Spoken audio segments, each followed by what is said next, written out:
Laurent Siurac, bonjour. Vous êtes un dessinateur, c'est comme cela qu'on vous appelle? Oui, un dessinateur, un auteur en fait, puisque je suis auteur complet, je fais le scénario, les dessins et les couleurs. Alors votre aquarelle, enfin votre coup de crayon, ça, c'est un petit peu avec l'archéologie, je crois, ça a un rapport. Oui, effectivement, là je travaille actuellement sur une série qui s'appelle Arrêlaté, du nom antique de la ville d'Arles, dont je suis originaire, et je travaille avec un archéologue du musée d'Arles en fait.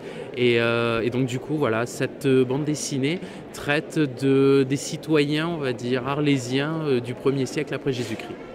Le travail avec l'archéologue est passionnant pour le coup, parce que moi, c'est pas du tout ma formation je suis pas une formation d'historien ni dans l'histoire, je suis plutôt un scientifique. Et c'est vrai que le travail avec un archéologue est très très intéressant. Et par rapport à la BD, alors c'est pas forcément une enquête, hein, c'est plutôt le quotidien des gens, mais qui est basé en fait justement sur le travail de mon co-auteur, sur les découvertes archéologiques qu'il a pu faire. Alors pas forcément des amphores, mais des objets du quotidien qui ont été trouvés dans des endroits pas forcément normaux pour ce genre d'objet. Par exemple, un petit couteau qui a été trouvé dans des thermes, donc ça n'a rien à faire là-dedans. Et du coup, j'ai mené ma petite enquête pour savoir comment ce petit couteau a pu arriver là.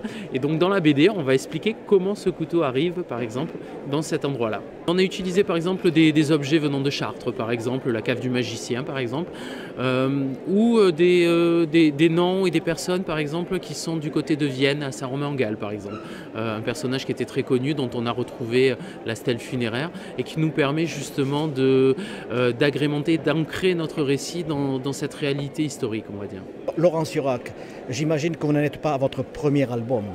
Non, du tout. Alors là, actuellement, je travaille sur le tome 6 de la série Arrêlaté, mais j'ai déjà produit quelque chose comme 11 albums aux éditions Soleil, par exemple, et j'avais même produit 3 autres albums chez un autre petit éditeur, Clair de Lune, à l'époque. Donc voilà, ça commence à faire pas mal d'albums, effectivement. Après ma maîtrise de chimie physique, on va dire, non, j'ai toujours dessiné, ça aussi, et c'est vrai qu'après la maîtrise de chimie physique, je me suis dit, soit je continue, je vais finir ma vie dans un labo, soit j'essaie d'assouvir une passion. Et du coup, j'ai fait un peu des beaux-arts. On n'apprend malheureusement pas à dessiner, mais ça m'a quand même motivé pour revenir à ma planche à dessin et pour dessiner. Et donc, en fait, je crois que ma première BD est sortie quand j'avais 26 ans. Voilà. Merci à vous. Et donc, effectivement, vous pouvez regarder. Il n'y a pas de souci. Marjorie et Kevin, bonjour. Pourquoi êtes-vous venus? Parce que j'aime beaucoup la BD et que j'avais envie de découvrir des nouveaux auteurs. Et vous, Kevin? Pareillement. Pareillement, j'adore la BD. Moi, j'en fais depuis que je suis petit. Et comme c'est la première fois que je viens au festival de Colomiers, je me suis dit, pourquoi pas découvrir d'autres auteurs.